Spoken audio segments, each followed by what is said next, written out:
First, to check on traffic. Up the coast, we're slow now. You head south in the morning, north in the afternoon.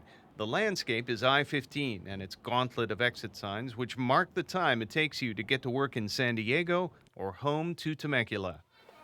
The one-way commute takes you at least an hour, and you pass the time as best you can. I may listen to sports talk radio, Kogo, Pandora radio, or sometimes I'm making business phone calls on my Bluetooth, of course. When you work in San Diego, the price of living in Temecula is the long commute. The payback is decent schools and houses like these. Several thousand square foot homes that you can buy for literally hundreds of thousands of dollars less than what you would find in San Diego. Now, what do you do? Nathaniel Buggs moved to Murrieta, just north of Temecula, 7 years ago. My wife made the decision. She felt that the neighborhoods up here were good neighborhoods, and it was an opportunity to expand on the size of our home. He now lives with his family of 5 in a house that's 3,800 square feet, for which he paid a little over $500,000.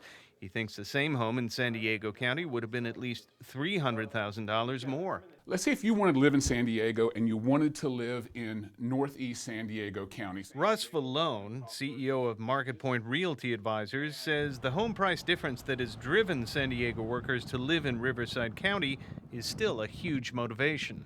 Well, if you looked at that area combined in San Diego County, you're going to pay well over $500,000 and some odd for a new home.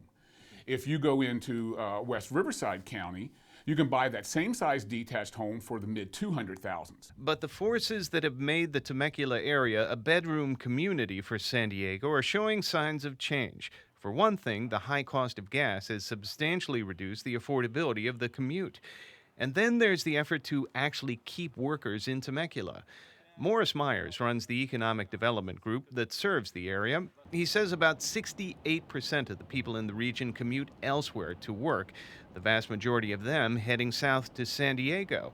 But he says it's in the interest of everyone to reduce the traffic on the I-15 by creating jobs in South Riverside County.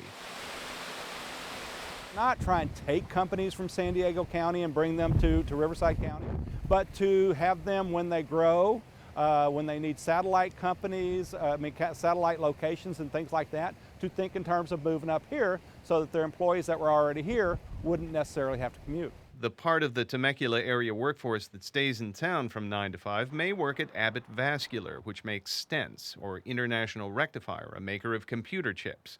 Vallone says jobs follow rooftops, and the longer Temecula has a strong resident workforce, the more likely it is to stop being a bedroom community. But there's another factor at work here: changing values. Some Temecula residents talk about having a home so large there are rooms they don't even use.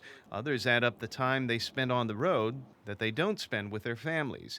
Vallone says that's made an impression on younger people. When you start looking at the echo boomers, they're the ones whose parents commuted. They saw the sacrifices that their parents made in terms of family time together, in terms of how much wear and tear it was on either mom or dad to commute distances to work.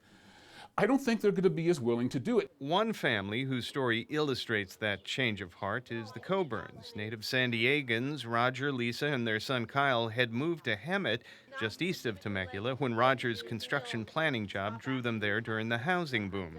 When the housing bust arrived, Roger's job disappeared, and he ended up doing something that's also common in southwest Riverside County, making the even longer commute to L.A. We just didn't get to see him much, and when we did get to see him, he was tired. And it got to be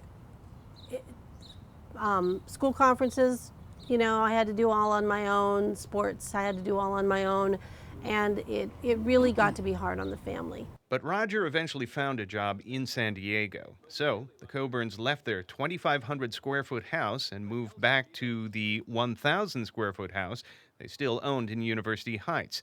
The downsize has brought some sacrifices. For Roger, he had to give up his garage, which was a really big deal. But now he has a 5-minute commute to work.